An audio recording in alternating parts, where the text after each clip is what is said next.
Car రెంట్‌కి తీసుకుని సరదాగా బయటకు వెళ్ళాలనుకుంటున్నారా? అయితే వెంటనే ఈ నెంబర్‌కి కాల్ చేయండి.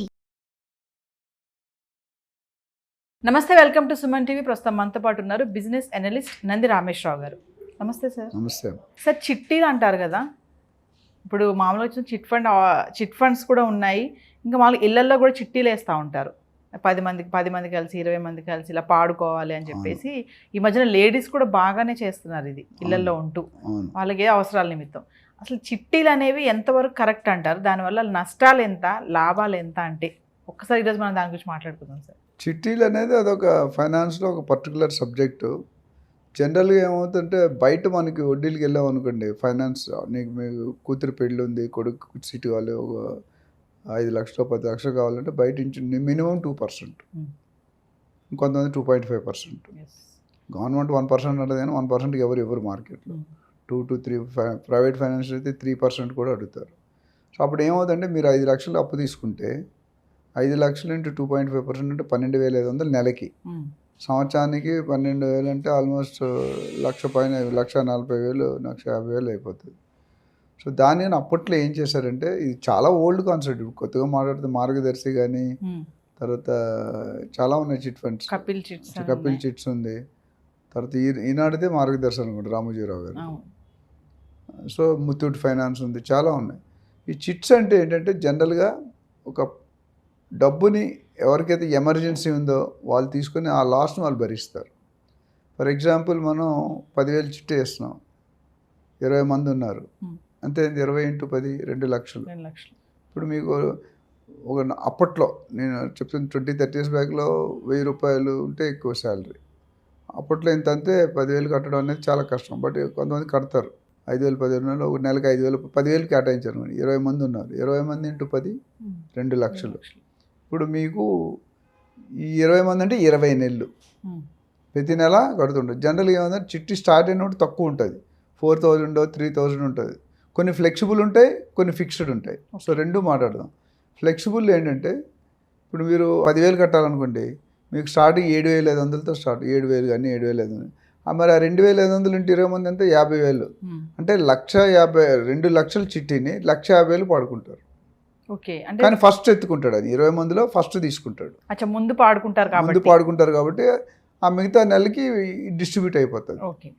కొద్దిగా టర్మ్స్ ఎంత ఎన్ని ఇన్స్టాల్మెంట్ ఉండాలనేది అప్పటికప్పుడు ఫిక్స్ చేసుకుంటారు. ప్రతి దాంట్లో కొద్దిగా తేడా ఉంటుంది. బట్ రూల్ ఏంటంటే 25% 30% లాస్ట్కి పాడతారు. 56 సపోజ్ 60,000 తక్కువ అంటే 1,40,000 వస్తుంది దీనికి. కానీ ఇంక అటువంటి 20 నెలలు ముందు వచ్చేస్తుంది.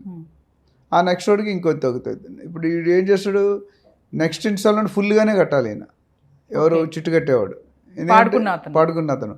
మిగతా వాళ్ళకి ఈ బెనిఫిట్ ఎవరికి ఇస్తారు, మిగతా మెంబర్స్కి వెళ్ళిపోతుంది, డిస్ట్రిబ్యూట్ అవుతుంది. అందుకని 10,000 బదులు 7,000 7,500 7,800 9,000 లాస్ట్కి వచ్చేసరికి 10,000 అవుతుంది. సో ఓవరాల్గా చూసుకుంటే ఈ 2 లక్షలు మీరు మార్కెట్లో అప్పు తీసుకున్నారు అనుకోండి, 2 లక్షలు ఇంటూ 2% వేసుకుని 4,000. 4,000 అంటే సంవత్సరానికి 20 నెలలకి ఎంత కడతారు? ఎవ్రీ మంత్ 4,000, 20 నెలలు అంటే 80,000 ఎక్స్ట్రా కడతారు. 2 లక్షలకి బదులు మీరు 80,000. ఇక్కడ ఆల్రెడీ మీకు 60,000 లాస్, ప్లస్ అక్కడ 80,000. అంటే ఓవరాల్ ఎంత లాస్ అయిందో మీరు చూసుకోవచ్చు. అప్పుడు చాలామంది నష్టం లేకుండా ఉండాలంటే లాస్ట్ వరకు ఉండాలి. 20 నెలలు 19 నెలలు తీసుకుంటే మీకు ఫుల్ మనీ వచ్చేస్తుంది. ఎందుకంటే ఆర్గనైజర్ కూడా ఒక నెల తీసేసుకుంటాడు, వాళ్ళ ఛార్జీలు. ఇప్పుడు ఆర్గనైజర్ ఎవరైతే చేస్తారో ఆయనకు కూడా బెనిఫిట్ ఉండాలి కదా. సో ఈ విధంగా చూసుకుంటే ఓవరాల్గా మనకి టోటల్ ఇయర్ ఎండ్ వాల్యూ చేసుకుంటే 2 లక్షలు అనేది మీరు 20% వేసుకున్నా లేదా 18% 2,40,000 కడతారు. 2 లక్షల జాగాలో 2,40,000 ముందు పాడుకున్న వాళ్ళు. అదే వెనక పాడుకున్నారంటే ఎంత ఉంటుంది. So number of installment number ఏది ఉందా, 2వ ఉందా, 3వ ఉందా, 4వ ఉందా. సో ఇన్స్టాల్మెంట్ పెరుగుతుంటే కింద నెక్స్ట్ వాడికి తక్కువ ఉంటుంది లాభం, అంటే ఎక్కువ నష్టపోడు. ఫస్ట్ తీసుకున్నాడు అందరికంటే ఫస్ట్ తీసుకున్నాడు నష్టపోతాడు ఎక్కువ. లాస్ట్ వరకు ఉంటే మొత్తం వస్తాయి అంటారు కదా సార్.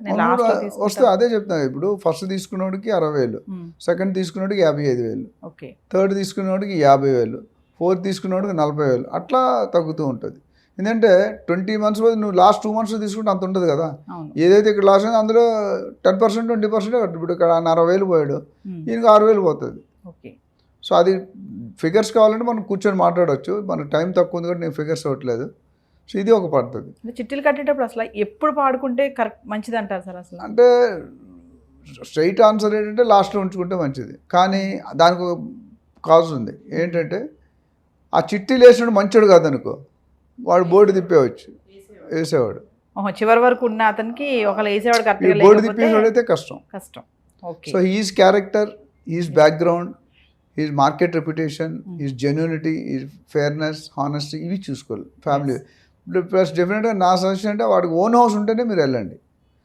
అద్దీంట్లో ఉన్నట్టు ఎప్పుడైనా బోర్డు తిప్పేస్తాడు. అవును. నీకు చెప్పకుండా రాదు, ఓవర్ నైట్ ఖాళీ చేయాలి. మీకు పట్టుకో, వాడు ఫోన్ నెంబర్ ఉండదు, స్విచ్ ఆఫ్ ఉంటుంది, ఉన్నా ఎక్కడున్నాడో తెలియదు, ఎక్కడో దాక్కుంటాడు. చిట్టీలు వేసే అతనికి ఓన్ హౌస్ ఉండాలి. ఓన్ హౌస్ ఉండదు, అయ్యో ఓన్ బిల్డింగ్ ఉంటేనే మీకు నమ్మకం. రేపు పొద్దుట అక్కడ వెళ్ళిపోవడానికి ఉంటుందిగా ఓన్ బిల్డింగ్ అయితే. అవును. మీరు అడగవచ్చు, ఆ షూరిటీ లేకుండా తీసుకోకూడదు.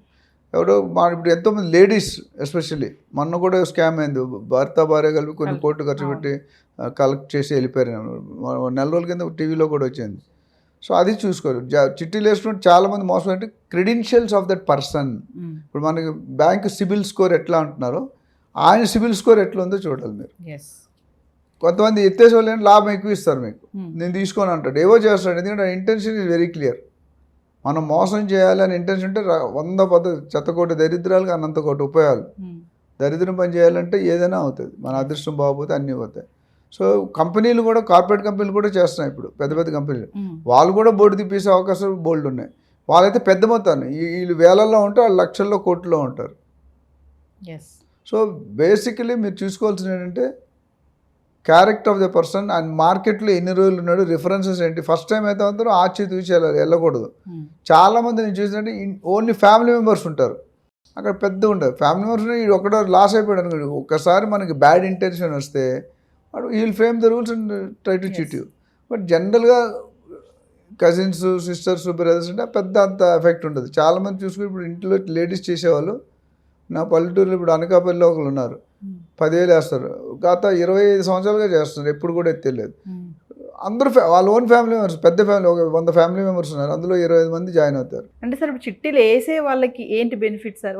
నేను చాలా మంది చూశాను, వాళ్ళకి ఏదో నేను ఇంత పట్టుకుంటాను, నాకు ఇంత వస్తాయి డబ్బులు అని చెప్పి అంటూ ఉంటారు కదా. ఎవ్రీ మంత్ వాళ్ళకి తీసుకుని సడన్ ఫీజు ఫిక్స్ చేస్తారు. ఆ ఫీజు ఒక చిట్టి తీసేస్తారు, ఒక వాల్యూ, ఆ వాల్యూ మిగులుతుంది మెయింటైన్ చేస్తున్నది. ఇప్పుడు ₹1,00,000 చిట్టి అనుకోండి సార్, వేసే వాళ్ళకి ఎంత వస్తాయి? 20 మంది అనుకోండి, 5,000 తీసేస్తారు పక్కకి, మిగతాదే డిస్ట్రిబ్యూట్ చేస్తారు. అంటే వాళ్ళకి బెనిఫిట్ బాగా వస్తుంది సార్ చిట్టీలు వేసే వాళ్ళకి? ఇంతే, అంటే ఒక చిట్టి అంటే ఓవరాల్గా టోటల్ అమౌంట్ వస్తుంది కదా.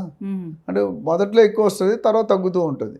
అంటే ఇప్పుడు 5,000 కట్టవాలి, 4,000 కట్టాలి, ఒక నెల ఇస్తారు, మిగతా బ్యాలెన్స్ పెరుగుతుంది అంటూ కడుతూ పోతుంటారు. అక్కడ కూడా డిఫరెంట్ మెథడ్స్ ఉన్నాయి. అంటే ఈ మధ్యలో ఈ కట్టే వాళ్ళు ఎవరైనా అయితే వాళ్ళు వెళ్ళిపోతే, ఇప్పుడు వేసినప్పుడు కాకుండా వాళ్ళు వెళ్ళిపోతే వాడికి లాస్, వీళ్ళకి ఏం లాస్ లేదు. వీడు ఆల్రెడీ సగం కట్టాడు, 1,50,000 కట్టాడు, వీడికి లాస్ ఏముంది, ఆడు ఎందుకు వెళ్ళిపోతాడు? పాడు వెళ్ళిపోతే అది ఇబ్బంది. అదే తీసుకుని కట్టకుండా కొంతమంది పాడేసుకుని అప్పుడు ఇక్కడ ఎలాగైతే ఈ ఆర్గనైజర్ బ్యాక్గ్రౌండ్ అక్కడ ఆయన బ్యాక్గ్రౌండ్ కూడా చెక్ చేసుకోవాలి, వేసే వాళ్ళకు కూడా ఎవరైతే పార్టిసిపెంట్స్ ఉన్నారో. నా దగ్గర రియల్ ట్రాక్స్లో ట్రైనింగ్కి వస్తారు. ఒక అబ్బాయి, ఒక మైనారిటీ అబ్బాయి, మొత్తం రౌడీ లాగా జుత్తు వేసి చెప్పులు వేసుకుని ఓల్డ్ వెస్పా ఉండదు, డబ్బులు పట్టుకొని వచ్చాడు ట్రైనింగ్. మా ఇంటికి ఆఫీస్కి వచ్చేసాడు మాదాపూర్లో. వచ్చి నేను ఫస్ట్ చూసి ఎవరు అడుక్కున్నాడేమో అనుకున్నా. సరే మేము ట్రైనింగ్ వీడియోలు బాగా చూసాను, ప్రతి వీడియో డైలాగ్ తర్వాత చెప్తున్నాడు, కానీ నేను తీసుకోలే. ఎందుకంటే వాడుంటే నాకు నా బ్రాండ్ పోతుంది. నీ 30 సంవత్సరాలు పెట్టి డెవలప్ చేసుకున్న బ్రాండ్ ఇప్పుడు ఎలాంటి పెట్టుకున్నావు, నువ్వు ఫ్యామిలీ మీరు ఎలాంటి పెళ్లి చేసుకున్నారు కూడా మ్యాటర్ అవుతుంది మీకు. మీరు మంచిగా ఉంటే అవతల మంచిగా పోతే మీ ఫ్యామిలీ పిల్లలకి బ్యాడ్ టైం వస్తుందా? ఒక కేసు చెప్పొచ్చు, ఒక పెద్ద కార్పొరేట్ కంపెనీ పెళ్లి చేసుకుని, ఇద్దరు hi fi, thousands of crores income ఉంది. వాళ్ళు పెళ్లి చేసుకున్నారు, తర్వాత వాట్ ఎవర్ రీజన్ పిల్లలు లేరు, తర్వాత అంటే ప్లాన్ చేసుకున్నారు, లేరంటే ప్లాన్ చేసుకున్నారు, తర్వాత డైవర్స్ అయిపోయింది వైఫ్ది వాట్ ఎవర్ రీజన్. మళ్ళీ పెళ్లి చేసుకున్నట్టే, ఎందుకంటే పెళ్లి చేసుకుంటే ఆయన ఆల్రెడీ జైలుకి వెళ్ళి వచ్చాడు ఒకసారి, అంటే డిఫాల్ట్ అయినందుకు. ఆయన ఏమనంటే ఇప్పుడు నేను పెళ్లి చేసుకుంటే పిల్లలకి, అంటే నా పిల్లలకి నా వల్ల బ్యాడ్ నేమ్ వస్తుంది. ఇప్పుడు మీరు చిట్టీలు తీసుకునేటప్పుడు కూడా చిట్టీలు ఎవరు వేస్తున్నారు, ఎవరికన్నా రెండూ ఈక్వల్లీ ఇంపార్టెంట్. ఇప్పుడు అటు 7 తరాలు ఇటు 7 తరాలు, వీళ్ళిద్దరు కూడా అదే చెక్ చేయాలి. మీరు తీసుకునేటప్పుడు అలాంటి తీసుకోకూడదు, మీ గ్రిప్ ఉండాలి. ఇప్పుడు కొంతమంది కావాలనే కట్టరు, కొంతమంది నిజంగా కట్టలేరు. ఏదైనా ముళ్ళు వచ్చి అరిటాకు మీద అరిటాకు వచ్చి ముళ్ళు లాస్ అరిటాక్కే. సో కండక్ట్ చేసేవాడు రెస్పాన్సిబుల్. నువ్వు ఇది తప్పాడు అనుకో, అది ఇవ్వలేదు నేను ఇవ్వనంటే ఒప్పుకోడు కదా. మరి సంపాదించినప్పుడు మనకు చెప్పట్లేగా, మరి పోయినప్పుడు కూడా రెస్పాన్సిబిలిటీ తీసుకోవాలి. సో ఏదైనా ఎంత మంచి ఉంటుందో అంత చెడు కూడా ఉంటుంది. How do we balance, how do we select, what criteria. డబ్బులు ఇచ్చి కట్టడం వల్ల కట్టకండి. ఇప్పుడు కొంతమంది దిగుతారు, ఫ్లాట్లో దిగుతారు, ఆ గందరగోళం చేస్తారు 2 నెలలు 3 నెలలు. వాళ్ళిద్దరు వైఫ్ అండ్ హస్బెండ్ ఉంటారు, లేకపోతే ఫ్యామిలీ ఉంటుంది, ఏదో ఉంటుంది, ఇంటెన్షన్ ఫ్రెండ్స్ మోసం చేసి ఆ ఫ్లాట్ ఎవరికి ఫ్లాట్ కాల్ చేసి మీకు ఏం తెలుస్తుంది. తర్వాత పోలీసు సీసీ కెమెరా ఇవన్నీ చేసి అది పెద్ద సబ్జెక్ట్ కదా. రాకపోవచ్చు, మీరు రికవరీ చేయొచ్చు, చేయకపోవచ్చు. ఎంత కొన్ని పోలీసులకు అందనం కూడా ఉన్నాయి. పోలీస్ డిపార్ట్మెంట్లోనే మోసం జరుగుతుంది. అప్పుడు ఏం చేస్తారు మీరు? ఇంటి దొంగ ఈశ్వరుడు అయినా పట్టుకోలేడు. సార్ ఇప్పుడు మామూలుగా చిట్టి వ్యాపారానికి వడ్డీ వ్యాపారానికి తేడా ఏంటి సార్? వడ్డీ వ్యాపారం అనేది జస్ట్ ప్యూర్ ఇంట్రెస్ట్. వాటి తగ్గడం. మీరు 1,00,000 రూపాయలు తీసుకుంటే 3% అంటే 3,000 కట్టాలి. కట్టకపోతే కబ్జా చేస్తాడు మీ ఇల్లు, లేకపోతే మీ సామాన్లు ఎత్తేస్తాడు, గొడవ చేస్తాడు, కేసు వేస్తాడు. కోర్టులోకి వెళ్తే 2 కేసులు ఎక్కువ నడుస్తున్నాయి.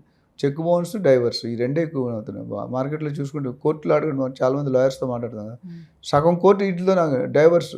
పెళ్లి చేసుకున్న 6 నెలలకే 1 ఇయర్కే వాట్ ఎవర్ రీజన్స్. కరోనా వచ్చాక మరి ఎక్కువైపోయింది. అట్లనే చెక్కులు తీసుకొని ఎగ్గొట్టే వాళ్ళు ఎక్కువ మంది ఉన్నారు. అందుకని చెక్కులో కూడా రూల్స్ బాగా అంటే ఇంపోజ్ చేస్తున్నారు. లాస్ కూడా అంతకుముందు ఇప్పుడు చెక్కులో హ్యాండ్ రైటింగ్ వన్నా కలర్ వన్నా ఒప్పుకోడు. అంతకుముందు డేట్ లేకుండా తీసుకు, ఇప్పుడు అలా పనిచేయదు. సో కొన్ని రూల్స్ పెట్టి ఎంత పెట్టినా చేసేవాళ్ళు చేస్తారు, అది వేరే సంగతి. సార్ ఫైనల్గా ఒక విషయం చెప్పండి. యాజ్ యువర్ బిజినెస్ అనలిస్ట్ ఎంత ఎక్స్పీరియన్స్ ఉంది మీకు? చిట్టీలు వేయడం అసలు వేయడమే కానీ కట్టడం కానీ ఎంతవరకు కరెక్ట్ అంటే మంచిదా కాదా అంటే ఏం చెప్తారు? As long it's going well, the organizer and the participants, if they are having good character, good commitment, it definitely good. But ఈ రెండిట్లో ఏది లోపం ఉన్నా లాస్ కూడా అలానే ఉంటుంది. లాస్ కూడా అంతే ఉంటుంది. Thank you. Thank you.